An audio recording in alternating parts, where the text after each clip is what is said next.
धर्म प्रेमी बंधुओं, आप सभी को जय जिनेंद्र। मेरे इस चैनल में आपका स्वागत है। आप सभी का बहुत सहयोग मिल रहा है, प्यार मिल रहा है, इसके लिए आप सभी का धन्यवाद। आप अधिक से अधिक इस चैनल को लाइक करें, सब्सक्राइब करें, शेयर करें, ताकि जन जन तक यह जैन धर्म की शिक्षाप्रद सच्ची कथाएं पहुंच सकें। मेरे इस चैनल में कोटिभट्ट श्रीपाल पुराण का वर्णन चल रहा है, स्वाध्याय चल रहा है। अब तक हमने पढ़ा कि किस प्रकार श्रीपाल को कुछ रोग हुआ और फिर उज्जैन में वहाँ पर मैना सुंदरी के साथ उनका कुष्ठी अवस्था में ही विवाह हुआ और मैना सुंदरी ने सिद्ध चक्र की आराधना कर करके उनको जो है सिद्ध चक्र का गंधोदक छिड़क करके सबको स्वस्थ कर दिया। और उसके पश्चात वह श्रीपाल अपनी प्रभुता पर, अपने बल पर, अपने साम्राज्य को बनाने के लिए 12 वर्ष के लिए मैना सुंदरी से वचन करके निकल पड़े। और उसके बाद वह आगे चलते गए और देव ने उनको एक देव की सिद्धिया रिद्धिधारी मुनि एक विद्याधर के रिद्धि को सिद्ध किया और उसको वह विद्या लौटा दी। उसने खुश होकर के उन्हें 2 विद्याएं दे दी और वह 2 विद्याओं के बल पर आगे बढ़ते हुए आगे उन्होंने वहाँ पहुँचे और सहस्कूट द्वार मंदिर के द्वार उनके प्रभाव से, सिद्ध भक्ति के प्रभाव से खुल गए और वहाँ की रानी राजा की बेटी रैन मंजूषा से उसका विवाह हो गया। उसके बाद में वहाँ से चले तो उससे पहले उन्हें धवल सेठ मिल गया था। धवल सेठ के साथ बाद वहाँ पहुँचे, वहाँ से रैन मंजूषा का विवाह हुआ। रैन मंजूषा से विवाह के बाद धवल सेठ ने उनको जो है समुद्र में गिरवा दिया और समुद्र में गिर करके वह तैरते हुए एक द्वीप पर पहुँचे। वहाँ पर उनकी जो है गुणमाला के साथ विवाह हुआ। और इस प्रकार आगे चलते हुए फिर उनका विवाह और उस प्रकार से उनकी 8000 रानियाँ हो गई। और उन 8000 रानियों के साथ वह श्रीपाल जब उज्जैन में पहुँचे पुनः, तो उज्जैन नगरी वासी सारे घबरा गए कि कौन जो है शत्रु आ गया है जिसने कि सारे नगर को घेर लिया है। फिर श्रीपाल अपने 12 वर्ष का समय पूर्ण करते उसकी अंतिम रात्रि को मैना सुंदरी के पास उज्जैन में पहुँचे और वहाँ से उन्होंने मैना सुंदरी के साथ अपनी सारी बातें बताई। और आगे अब मैना सुंदरी ने कहा कि आप जो है मेरे पिता को इस बात का एहसास ज़रूर कराएं कि जो भी होता है सब कर्म के साथ होता है। और आगे स्वाध्याय करते हैं। स्वाध्याय करने से पहले मंगलाचरण करते हैं। ओंकारं बिंदु संयुक्तं नित्यं ध्यायन्ति योगिनः कामदं मोक्षदं चैव ओंकाराय नमो नमः। अविरल शब्द गनौगा प्रक्षालति सकल भूतल मल कलंका मुनि विरूपार्षित तीर्था सरस्वती हरतो नो दुर्तान अज्ञान तिमिर अंधानां ज्ञान अंजन शलाकया चक्षुषि उन्मीलितमेन तस्मै श्री गुरुवे नमः। श्री परम गुरुवे नमः। परंपराचार्य श्री गुरुवे नमः। सकल कालुष विध्वंसकम श्रेषां परिवर्धकम धर्म संबंधकम भव्य जीव मन प्रतिबोधकारकम इदम शास्त्रम श्री कोटिभट्ट श्रीपाल पुराण एतन्मूल गण कर्तारा श्री सर्वज्ञ देवा तर्गण कर्तारा श्री गणधर देवा प्रतिगणधर देवा तेषां वचनासारणमासाद्य पंडित श्री परमल जी विरचितम मंगलम भगवान वीरो मंगलम गौतम मणि मंगलम कुंद कुंदाद्योति जैन धर्मोस्तु मंगलम सर्वमंगल मांगल्यम सर्वकल्याणकारकम प्रधानम सर्वधर्मानां जैनम जयतु शासनम। सर्वे श्रोता सावधानतः श्रवन्तु। श्रीपाल का पहुपाल से मिलन। प्रिय पत्नी मैना सुंदरी की सदीक्षापूर्ण बातों को सुनकर के श्रीपाल प्रसन्न हुए। उन्होंने शीघ्र ही एक दूत को बुला करके सारी बातें उसे समझा करके राजा पहुपाल के पास भेजा। दूत यथा समय राजद्वार पर पहुंचा तथा राजद्वार पर द्वारपाल के द्वारा अपने आने की सूचना भेजी। राजा की आज्ञा के अनुसार दूत को उनके सम्मुख उपस्थित होने का कहा गया और उन्हें नमस्कार करके उसने निवेदन किया, महाराज, एक महान पराक्रमी कोटिवत पुरुष अनेक राज्यों पर विजय प्राप्त करके उनके राजाओं को अपने वशीभूत करता हुआ आपके राज्य में आज उपस्थित हुआ है। आपके प्रति उस वीर पुरुष का संदेश है कि यदि आप अपनी एवं अपने राज्य की तथा जनता की भलाई चाहते हैं तो केवल एक लंगोटी पहन करके कम्बल ओढ़े हुए, सिर पर लकड़ी का बोझ तथा कंधे पर कुल्हाड़ी रख करके उनसे शीघ्र अतिशीघ्र मिलें। आपकी कुशलता इसी में है, अन्यथा उसकी विशाल सेना आपके संपूर्ण राज्य को विध्वंस कर देगी। निरुपाय होकर के आपको यह सब अपनी आँखों से देखना होगा, यही उसका संदेश है। अब आप सोच विचार कर लें तथा मुझे अपने निर्णय सुना दें। यह आप निश्चित जान लें कि पानी में रहकर मगर से बैर करने का परिणाम अच्छा नहीं होता है। दूत के अभिप्राय बातों को सुनते ही राजा को प्रचंड क्रोध उत्पन्न हो गया तथा उसने आज्ञा दी कि जिसने ऐसी उद्दंडतापूर्ण एवं अपमानजनक संदेश भेजा है का दुस्साहस किया है, उसका सिर धड़ से अलग कर दिया जाए। फिर उसने प्रहरियों को आज्ञा दी कि पहले इस दुष्ट दूत को पकड़ करके इसे प्राणदंड दो। राज आज्ञा को सुनते ही दूत पकड़ लिया गया तथा प्राणदंड देने की व्यवस्था होने लगी। दूत को प्राणदंड देना अनुचित व नीति के विरुद्ध है। इस अनुचित कार्य से राजा को निवृत्त करने के लिए मंत्रियों ने राजा से कहा, महाराज, किसी दूत को मारना नियम के विरुद्ध होने के कारण अनुचित है। इस बेचारे ने तो अपनी ओर से कुछ ही कहा ही नहीं है, इसके स्वामी का जो संदेश था वही आपको सुनाया था। यदि यह दूत कैसे अपराधी हो सकता है, इसको पकड़ लेना, इसको छोड़ देना ही उचित है। एक दूसरी बात यह भी है कि जिस राजा ने आपके राज्य पर आक्रमण करके अपने दूत को भेजा है वह अवश्य बहुत पराक्रमी होगा। इसके विरुद्ध संग्राम करना कदापि अपने हित में नहीं हो सकता। इसलिए भलाई इसमें है कि जैसे भी हो सके उससे संधि कर लो। राजा ने मंत्रियों के कथनानुसार दूत को मुक्त कर दिया तथा उसी के द्वारा प्रति संदेश भेज दिया कि राजा पहुपाल को आपकी शर्तें स्वीकार हैं तथा वह आपकी आज्ञा के अनुसार स्वयं मिलने को प्रस्तुत है। प्रसन्न होकर के दूत लौट गया तथा श्रीपाल से जाकर के कहा कि राजा पहुपाल आपकी आज्ञा अनुसार मिलने के प्रस्तुत हैं। दूत के द्वारा लाए गए संदेश को सुनकर के श्रीपाल ने मैना सुंदरी से कहा कि हमारी विजय हुई। तुम्हारे पिताजी तो उसी भेष में मिलने को तैयार हो गए हैं जैसा कि तुमने कहा था। अब मेरे विचार में तो उन्हें भयमुक्त कर देना चाहिए, उचित है। मैना सुंदरी ने कहा, जैसे आपकी इच्छा हो।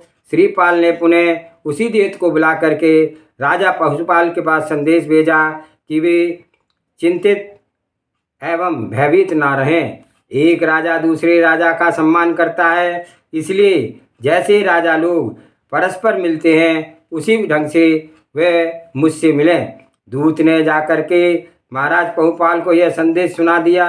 यह संदेश को सुनकर के राजा बहुत प्रसन्न हुए तथा दूत को उचित पुरस्कार दे करके उसे विदा कर दिया। योजना के अनुसार राजा पहुपाल श्रीपाल से मिलने के लिए प्रस्तुत हुए। हाथी, घोड़े, रथ, निशान, ध्वजा, पताका आदि से सुसज्जित सेना के साथ राजसी ठाट बाट से पहुपाल ने प्रस्थान किया। जब श्रीपाल का शिविर निकट आ पहुँचा तब राजा पहुपाल हाथी की पीठ से उतर करके नीचे आए तथा पैदल ही चलने लगे और पहुपाल के मिलने आने की सूचना पाते ही श्रीपाल मिलने के लिए प्रस्थित हुए। राजा पहुपाल को पैदल आते देख करके श्रीपाल भी पैदल ही आगे बढ़ गए। जब दोनों परस्पर सन्मुख हुए तब वे आपस में हृदय से हृदय लगा करके मिले। मिल करके दोनों अत्यंत आनंदित हुए।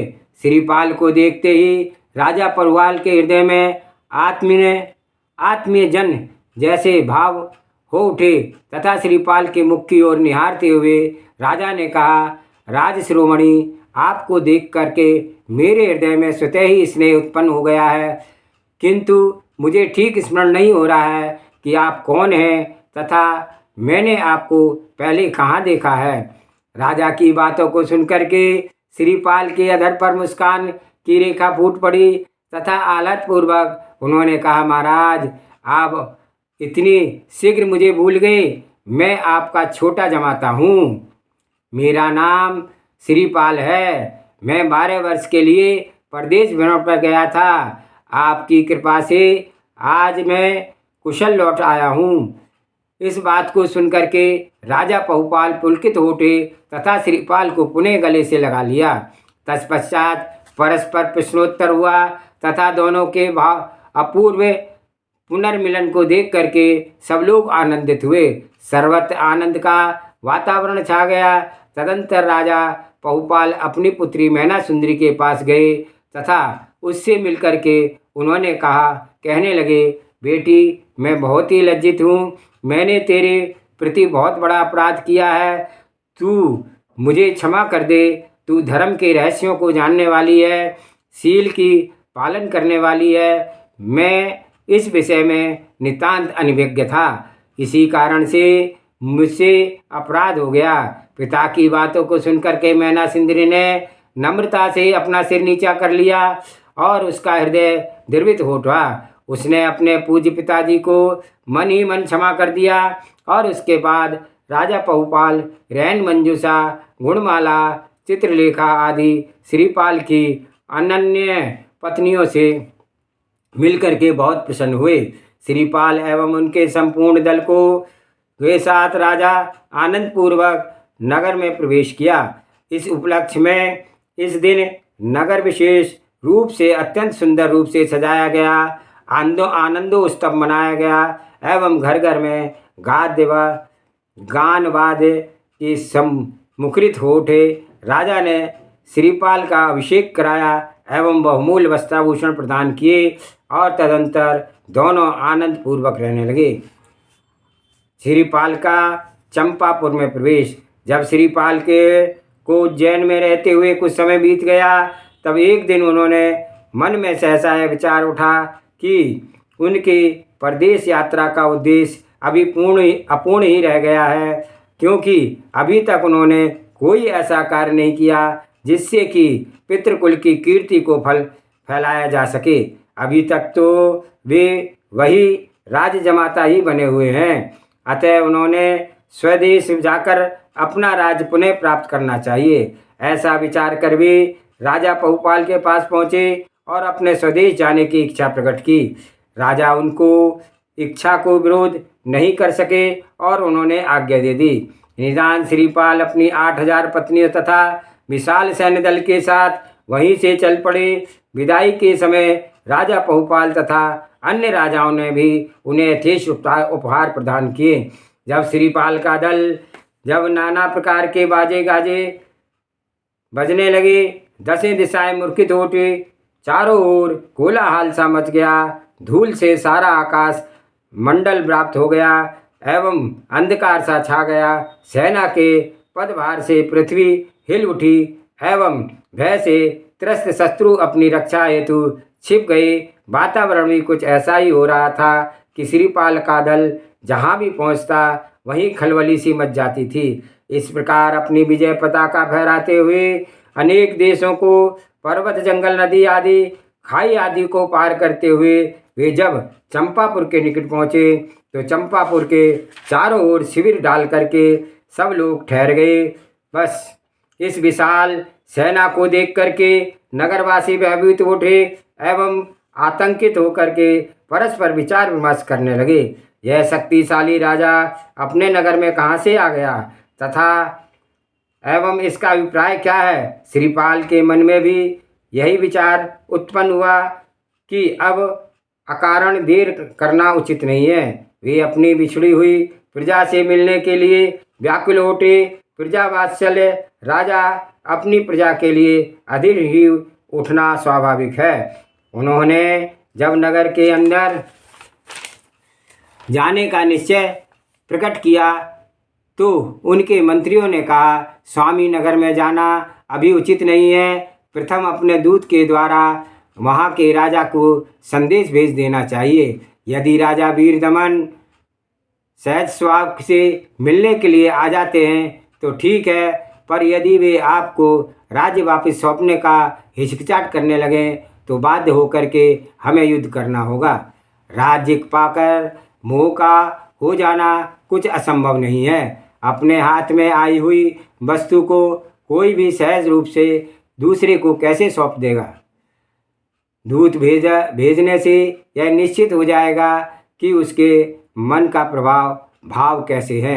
श्रीपाल को मंत्रियों का यह सुझाव उचित लगा तथा उन्होंने तत्क्षण एक दूत को बुला करके सारी बात समझा करके वीरदमन के पास भेज दिया।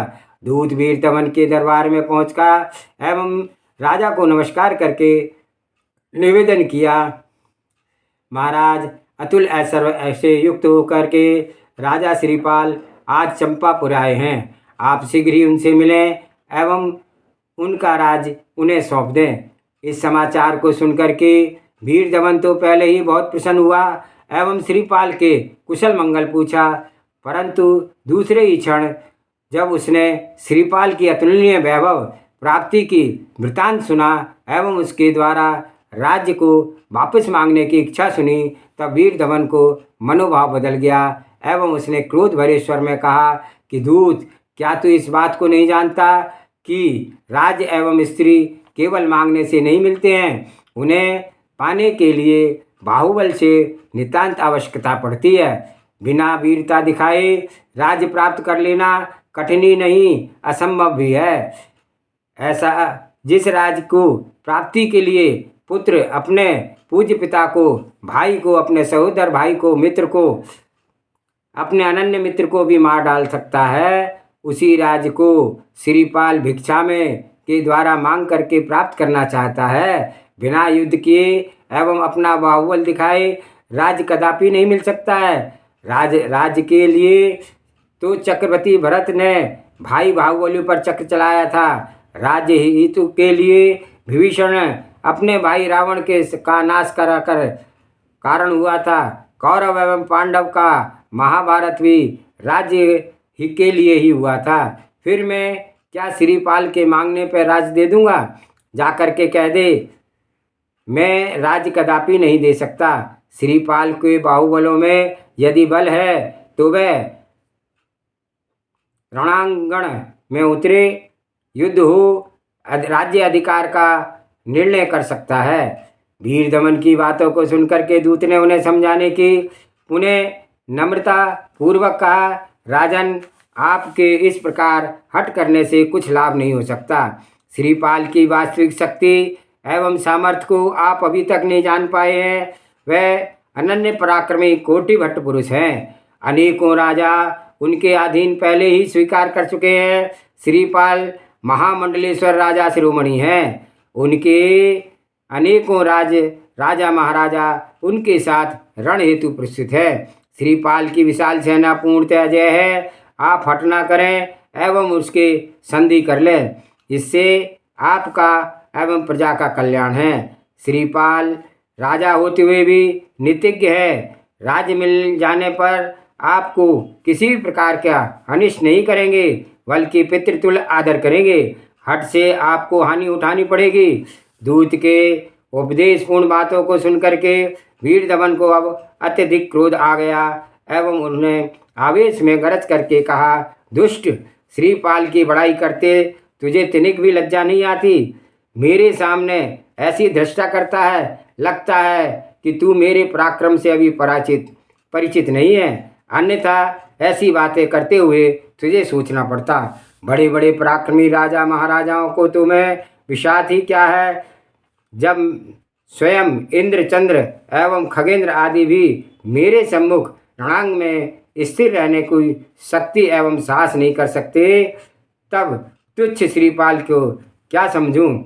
वह भी तो अभी निरा बालक है। भला श्रीपाल युद्ध की गूढ़ बातों को क्या जाने? यदि वह ना समझ युद्ध के लिए प्रस्तुत हो जाएगा तो उसी तत्क्षण पराजय को स्वीकार करनी पड़ेगी। उसका सारा अहंकार चूर चूर हो जाएगा। इस प्रकार दूत को पुनः कहा, राजन, आप भ्रम में हैं।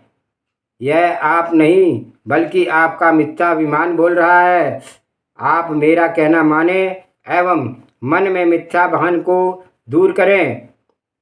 श्रीपाल राजाओं का राजा है। उनके यहाँ आपके समान राजागण के साधारण सेवक बने हुए हैं। पृथ्वी तल के प्राय सभी बड़े बड़े राजाओं ने श्रीपाल के अधीनता स्वीकार कर ली है और उनकी सेवा करने के लिए उन्हें अपने भूभाग माना है। फिर आपकी तो महत्ता ही क्या है? संसार में एक से एक बड़े बड़े राजा है, परंतु एक श्रीपाल के सामने सब तुच्छ हैं। हजारों जंगली पशु जैसे एक हाथी को देखते ही उसकी गर्जना मात से सुनते ही थर थर काँपने लगते हैं, वैसे ही हजारों हाथी भी एक सिंह की गर्जना सुनते ही भाग खड़े होते हैं। और एक गरुड़ के सामने भला हजारों सर्पों का भी कोई बस चलता है क्या? इस प्रकार एक श्रीपाल के सामने यदि आपके समान सहस्रों राजा भी संगठित होकर के एकत्र आ जाए तो भी उसका कुछ भी बिगाड़ नहीं सकते।